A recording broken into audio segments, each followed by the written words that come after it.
10 Cloverfield Lane came about when we got this script. It was a spec script that it was different in some ways, but the fundamental idea of being of finding yourself in this cellar, realizing you've been in an accident, that someone has rescued you, but you're chained to this bed and you don't know where you are, and you discover that you're in this sealed bunker. And the person who has rescued you tells you that there's been this mysterious attack outside.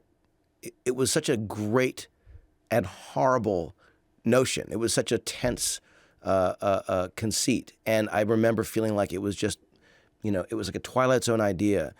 What would you do if, you found yourself there? And I think the great stories are great what-if stories. And I think if you said to someone, what if you found yourself trapped in a place and you were told it was really dangerous outside, but then you discovered it was really terrifying inside, what would you do? And that idea I thought was just an incredibly powerful idea, so we began developing that. Dan Trachtenberg directed this film in a way that I don't think, watching this movie, you'd ever think this was his first movie. He directs with a real confidence, an incredible sense of rhythm, got performances out of these really fine actors that are subtle and authentic, terrifying, and heartfelt. And I was impressed with what Dan did, the way he collaborates with his actors, his crew, with us. It was, the whole experience was, I felt very lucky to get to work with Dan.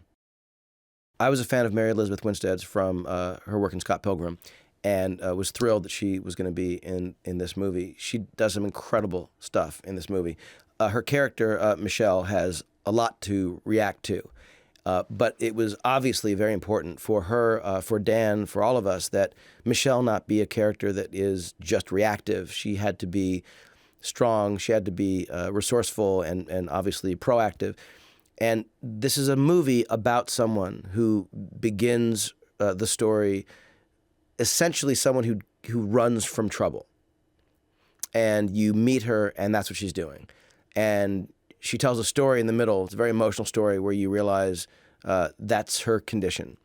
And this is really a story about this character coming to terms with that side of her, that part of her personality, and realizing that it's the last thing that you can do. And when there is trouble, you need to face it, and you need to grapple with it, and you need to deal with it.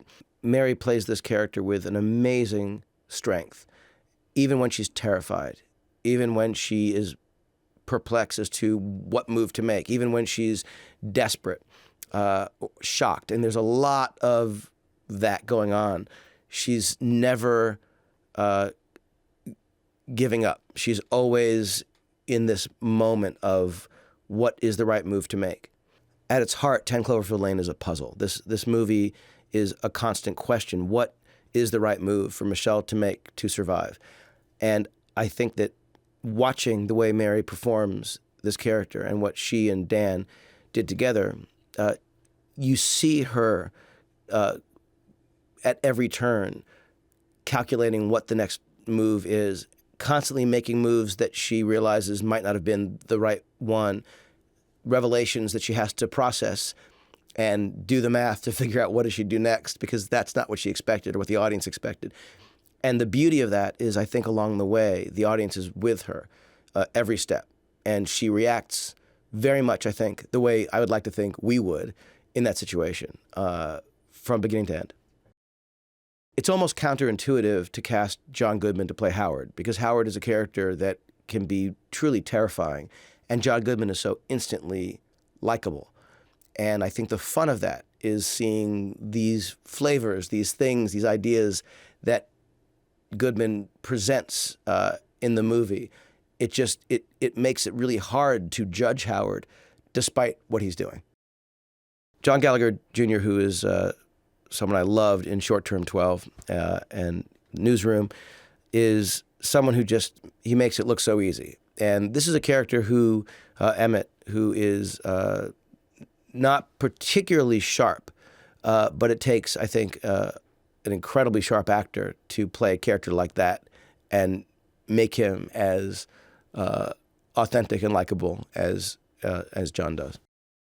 One of the fun aspects of 10 Cloverfield Lane is that we developed the story in-house. We shot the film in New Orleans, but in not only editing the film, doing the visual effects for the film, but also doing some of the reshoots and the work that gets done in post, doing that in-house, there's a kind of homespun quality to it. The movie feels like it's this project that's been worked on, in sort of in secret, and it allowed us to sort of surprise audiences with the announcement of this movie in a way that it didn't get leaked because we weren't working on it really outside of Bad Robot.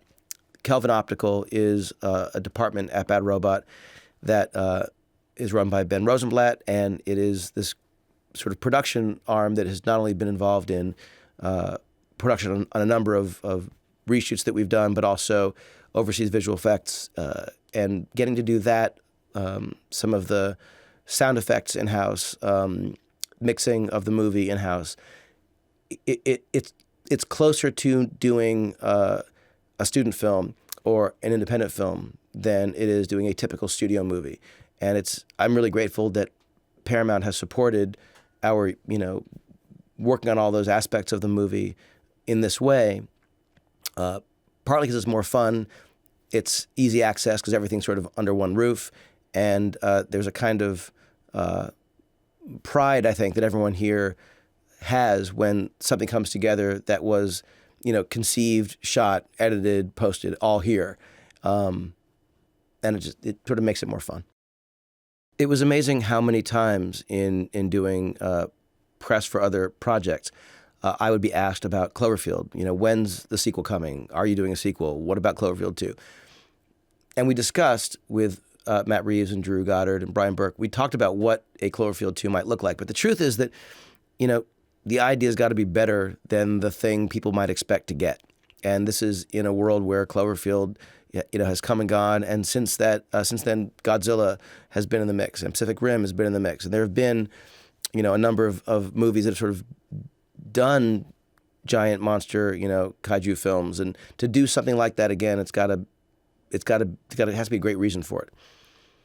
What we decided as we were working on 10 Cloverfield Lane, which when it came to us was called The Cellar, that movie had so many elements that felt consistent with Cloverfield.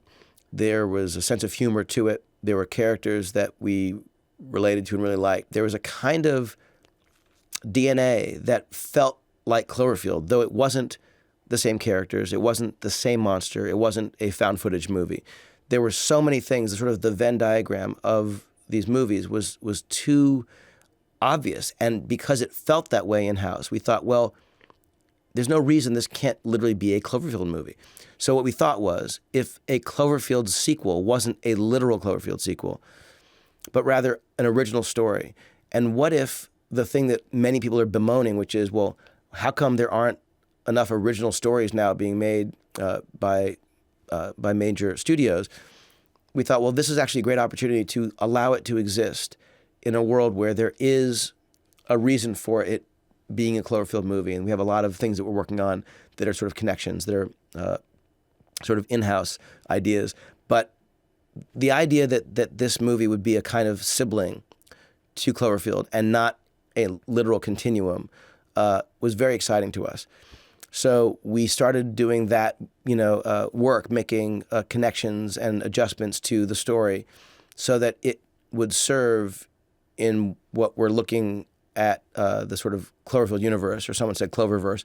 And it really is just, it's a way of doing a series of movies that all share a certain kind of connection, and yet not feel like we are simply redoing, revamping, retooling, rebooting, but rather doing something original and hopefully frightening and entertaining.